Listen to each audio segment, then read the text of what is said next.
Hey, so good morning. So 7 o'clock here on Sunday morning, getting ready to head down to Myrtle Beach for a metric century. It's Bike the Beach this weekend. It's a fundraiser, and we're expecting several hundred people. So this ought to be a very nice ride. The weather's beautiful, a little bit overcast, but it won't be sunny. Probably temperatures in the upper 70s. But I'm really looking forward to this. And even my wife's involved this time, and she's going to be working one of the rest stations. So can't wait to see her about halfway through the ride.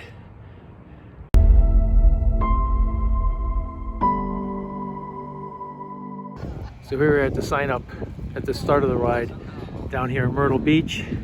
There's a few people here. I'm a little bit early, probably 15-20 minutes early. I expect more people to show up in the next few minutes.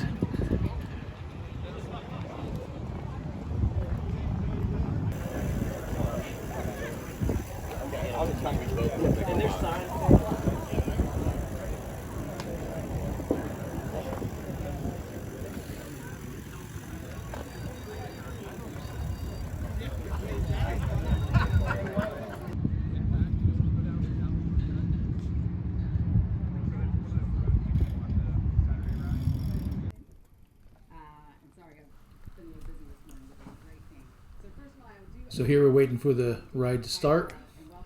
There's some introductions and some supporters of the ride, some of the sponsors that are saying thank you and what the ride's all about.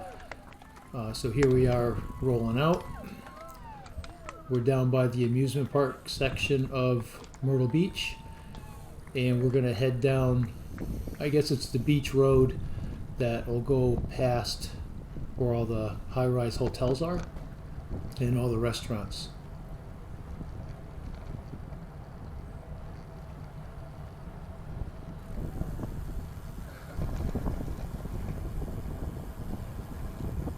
This is a neutral start rollout. We're about 2 or 3 minutes behind the A group. They took off a little bit ahead of us. The A group had about 8 or 9 riders. They're just going to go off at a very, very high rate of speed. Very difficult to keep up with them. Our group is the B group. We had probably 35 or 40 riders, and then a few minutes behind us will kick off the C group. So here we are pulling away from the main beach road on Myrtle Beach and starting to head north. You can see that it's a little bit more rural. It doesn't take long before you get away from the hotels and the restaurants.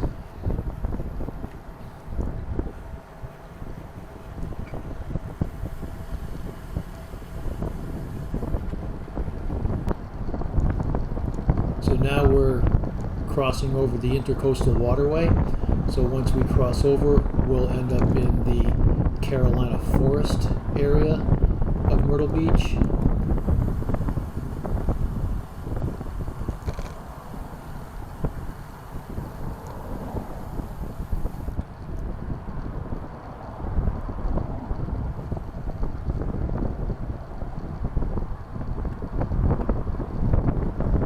I'll talk a few times about the type of roads and how busy they are, or how they're set up for cycling. This section of road is called International Drive. You can see there is a bike lane over on the right-hand side. It's not wide enough for the group of people we are riding with, so we're just going to take the lane. We typically do this on our group rides. We'll just take the lane, but when I'm out here riding by myself, or if you are riding by yourself, it's definitely advisable to be in the bike lane. So we've crossed over onto Route 90. Now this is a very, very busy main road. You can see there's not much of a shoulder. I try to avoid this if I'm by myself riding. There's times I do have to jump onto it just for a quick quarter mile, but it's much safer when you're riding in a large group. Just crossing this road is very hazardous. but now we've crossed over onto kind of a back country road. Again, the speed limit is still 45 degrees on 45 miles an hour on this road, but it's not very heavily traveled.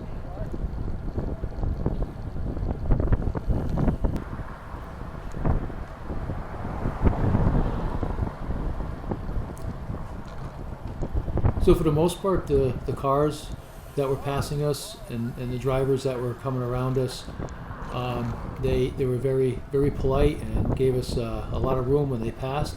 There was really no aggressive drivers out there for this ride. I typically don't see a lot of aggressive drivers when I am riding my bike. I think in the last three months there's maybe one person that hung out the window and yelled, "Hey, get on the sidewalk" or whatever. But for the most part, it's very polite drivers.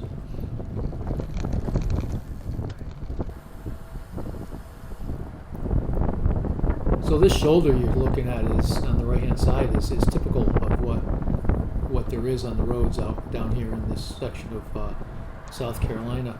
It's a very, very narrow shoulder, and what makes it even more hazardous to ride is that they have the rumble strips.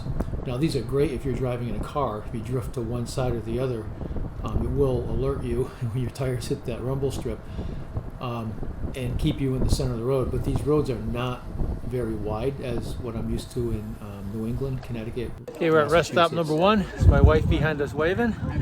30 miles in. Just ate myself a banana. We missed the Greek Fest yesterday. That was yesterday, yeah. There's something going on today somewhere.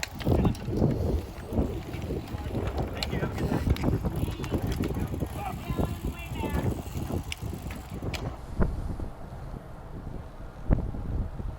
So we're back on the road after the first rest stop, and coming up you'll see the A group cross by us. They're heading back. There's, like I said, there's about 8 or 10 riders in the A group. They did not stop at any of the rest stops. They're good, at this point of the ride, they're probably a good 7 miles ahead of us. They're going along at a pretty good clip.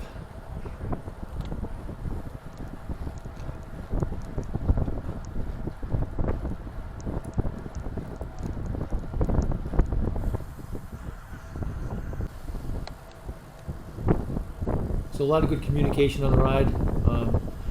The riders are always pointing out hazards in the road, or talking back and forth between each other, signaling for turns, letting people know that there's cars coming up, or if there's runners or walkers or any hazards coming up. Very good group of riders.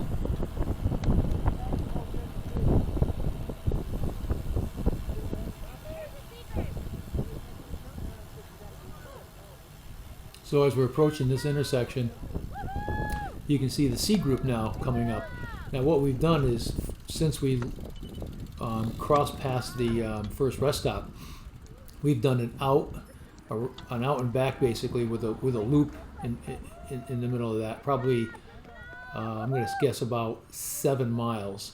So here's the C group. They're crossing us at the loop, so it puts them about 6 miles behind us. So this is the view of the B group coming down the road from the perspective of the first rest stop.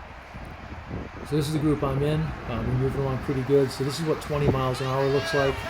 It doesn't look like 20 miles an hour, but when you're pedaling, it certainly feels like it.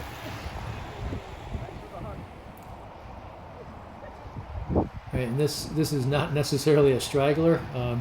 He can catch up pretty quickly, and he did.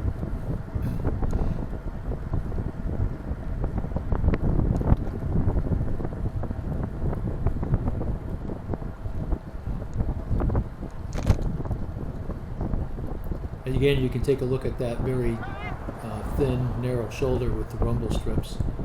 So if you are riding by yourself and not in a group, you still have to be out in the road. You just can't maintain a steady enough line to not hit those rumble strips. So here we're approaching the second rest stop. And again, we have to cross this this main road. This is Route 90. The speed limit's, again, it's 45, but very heavily traveled, a lot of trucks.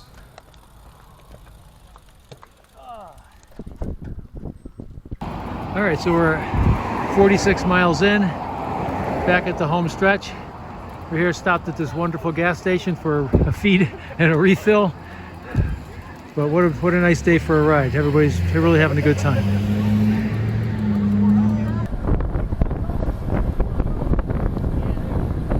So here we are heading back down International Drive. So we're heading south, heading back toward the Intercoastal Waterway. So we have a little bit of a tailwind here, and since we're at the end of the ride, we do a self-assessment. Hey, I got a lot of energy left. Let's pick up the pace. So at this point, we are approaching 30 miles an hour. You can do this in a nice pace line with other riders blocking the wind for you, and with the tailwind. So as we crossed over the Intercoastal, this is typical neighborhood of condominiums and golf courses. You can see there's no shoulder at all, but the speed limit here is only 30 miles an hour. It's not very heavily traveled, just a few cars, and there's golf carts. So the cars in this section are very much used to other people using the road.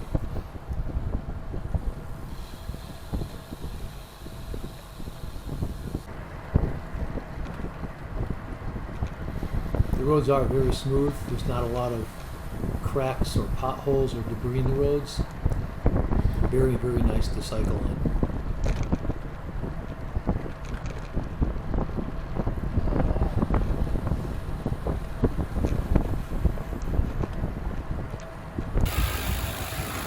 Here we're at the end of the ride. All right, coming into the end, 63.8 miles. And we've all finished. Good ride. Here at the Grand Strand Brewery.